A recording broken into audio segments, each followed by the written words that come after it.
Dear people watching and listening, Assalamu alaikum. Kindly like and share this video and subscribe to my YouTube channel. Please support my channel by contributing to my Patreon account so that I can continue making the audiobook series. The book continues with part 1, which tells in detail the conquest of Egypt, which happened under the Rashiduncaliphate from 639 AD to 646 AD. This conquest brought an end to the Roman Byzantine reign over Egypt, which first began in 30 BC. Egypt was also conquered and occupied by the Sassanid Empire from 618 AD to 629 AD, from the Byzantines before it was reconquered by Emperor Heraclius. Start of Chapter 11. The Conquest of Barqa and Tripoli. The reader should not imagine that the year 21 Hijri, that is 642 AD, was an entirely peaceful one. In the two preceding chapters, we have gone into the story of the construction of the new capital and how the Muslims settled down and solved various problems which arose in connection with this settling down. By and large, it was a year of construction, but this construction was carried out not in the absence of war, but in spite of war. The military consolidation of Egypt was undertaken by Amr soon after his return from Alexandria, and this consolidation went on while Fustat was being built and the Muslims were making their home in Egypt. Upon his return to Fustat, amrbinalaas sent out 4 columns to various parts of the country in order to ensure that no hostile elements remained undiscovered and to bring the population firmly under Muslim control. Of these 4 columns, one cleared the area of Heliopolis and the region around it. One saw to Fayoum and other parts of Upper Egypt. One went to Dimyat and Tunis, and the 4th dealt with the remainder of Lower Egypt. All these columns carried out their task successfully and without bloodshed, and the entire country came smoothly under Muslim rule upon the same conditions as agreed to earlier by maqauqas, that is, the annual payment of 2 dinars per head as jizya. This task was completed before the middle of 642. After that, amrbinalaas turned his attention towards a region into which the Muslims had never ventured before. He turned to this region to find something new, to discover new lands and to annex new territory. The region was the country of Nubia, and to this land Amr sent an expedition in the summer of 642, about the middle of 21 Hijri. Nubia was a large country lying south of Egypt. It stretched from Aswan to Khartoum and from the Red Sea to the Libyan desert. It had a king who had his capital at Dumkula, from where he ruled over a hardy, proud and warlike people, distinguished throughout history for their martial quality. The Nubians were known as exceptionally good horsemen and archers. Christianized in the preceding century, they were a noble and loyal people living a simple and hard life in a simple and unspoiled land. The Holy Prophet sallallahu alaihi wasallam thought well of the Nubians, for he is reported to have said, "Whoever does not have a brother, let him take a brother from Nubia." As commander of the expeditionary force, Amr chose his young cousin uqbabinnafe.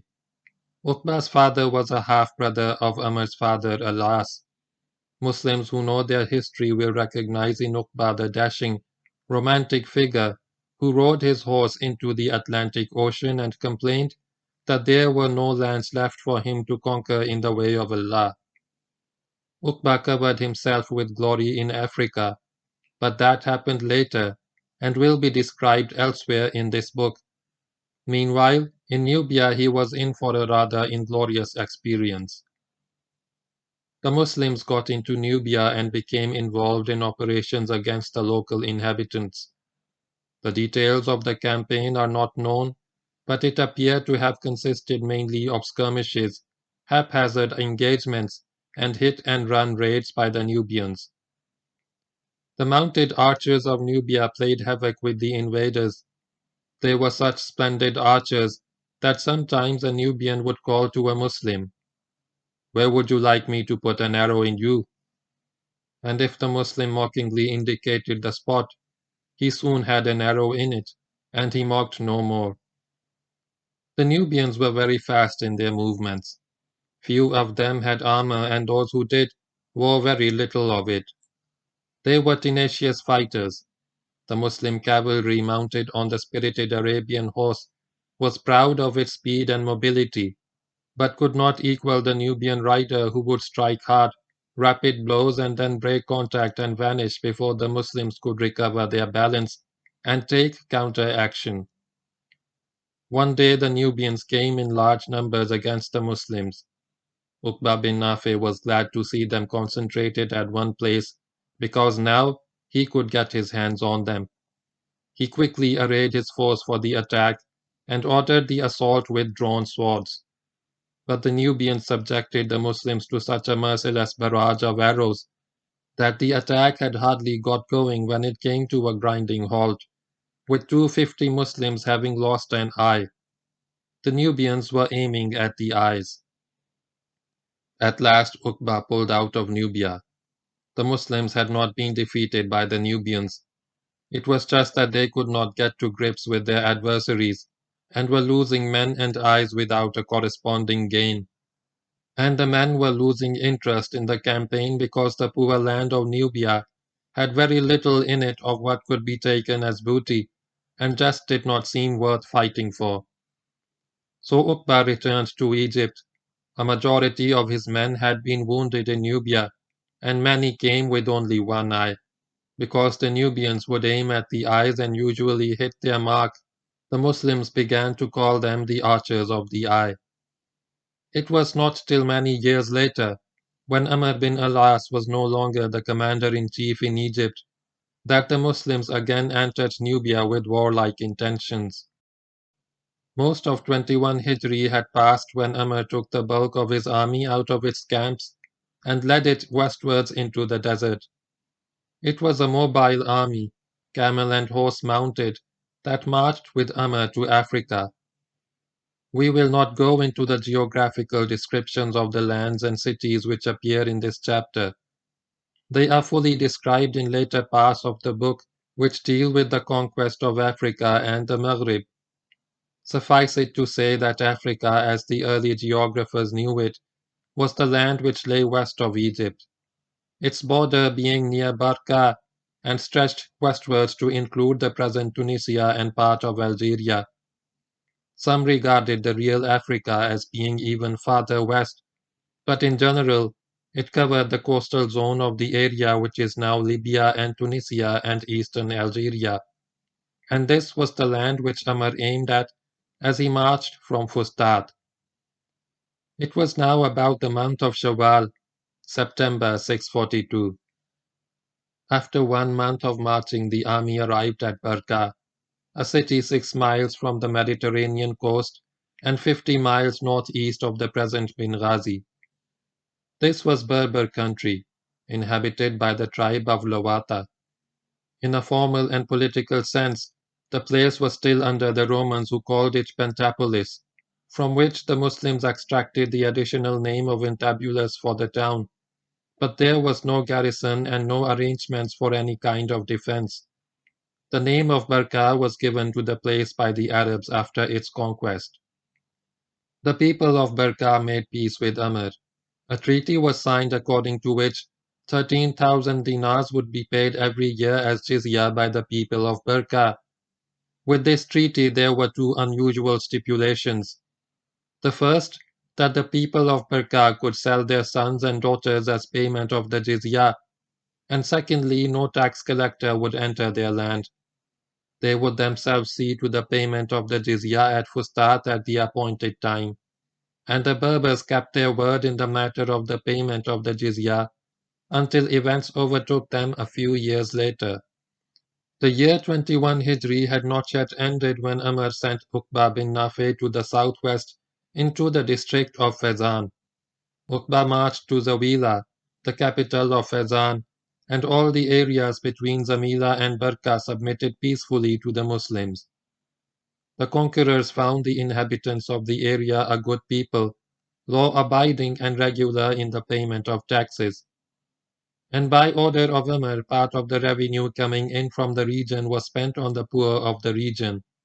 Uqba rejoined the army at Barqa, and soon after his return, Umar marched along the Mediterranean coast to Tripoli. In 22 Hijri, probably in the spring, the Muslims arrived at Tripoli and laid siege to the city. Umar put his camp on some high ground which rose east of the city, and positioned his forces to block land routes into it. Most of the army was positioned on the east. There was a Roman garrison here and they had free access by sea, and since the Muslims had no siege equipment, there was little danger of Tripoli falling to the Muslims. The siege dragged on for 2 months. Then one day a party of 8 Muslims left the Muslim camp in the morning to go hunting, and went to the area west of the city. On their way back they found it a hot day and began to ride back along the coast. Suddenly they came upon Tripoli from the west, where the city wall met the sea. Here apparently there was an opening, and the place was not well watched, because the Muslims were able to carry out a thorough reconnaissance and discovered that no wall or protection of any kind existed between the city and the sea. They could easily get in from this side, where a number of Roman ships rode at anchor. Then these 8 Muslims did something very bold and very unwise. They rushed into the city, and before the Romans and the Berbers could know what had happened, they got to the center of the city, where there was a church, and started laying about them with their swords, at the same time shouting Allahu Akbar at the top of their voices. There was panic in the city. A large number of Roman soldiers, believing that a sizable force had got in and more would come, sought refuge on board their ships in the harbor. Umar heard all this from outside. He was in contact with the fort. Though nonplussed by this new development, he took full advantage of it and launched an attack to scale the wall. We do not know the details of the action that followed, but the Muslims succeeded in getting into the city and joining their 8 comrades. The Romans fled in their ships with whatever they could carry, while the Muslims took the city as a prize of war. During the night that followed, Umar sent off a fast cavalry regiment to Sabrata, 40 miles to the west. Early in the morning the people of Sabrata had opened the gates of the city and were letting their cattle out to graze. As far as they knew, the Muslims were still at Tripoli, and it would be a long time before Tripoli fell and the Muslims moved to Sabrata. Then suddenly the Muslims were upon them. Most of the defending Roman soldiers were killed, and the Muslim regiment plundered the town before rejoining the main body of the army at Tripoli. A few days after the fall of Tripoli and Sabrata, amrbinalaas wrote to the Caliph, "Lo, Allah has given us Tripoli, and it is only 9 days from Africa. If the commander of the faithful wishes to wage war and conquer it, he can do so." "No, it is not Africa but Mafrika," replied the Caliph. He was playing with the words. Africa, Arabic for Africa, and Mafrika are words with the same 3-letter root, but while the former refers to the land, the latter means one that divides and disunites. And Umar went on, "It is treacherous. No one shall wage war in it while I live." The Muslims returned to Egypt. The land which they left behind, mostly what is now Libya, was henceforth part of the domain of Islam, linked with the Muslim capital of Egypt by solemn treaties.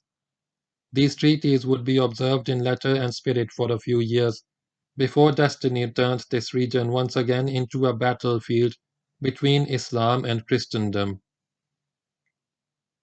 End of chapter 11.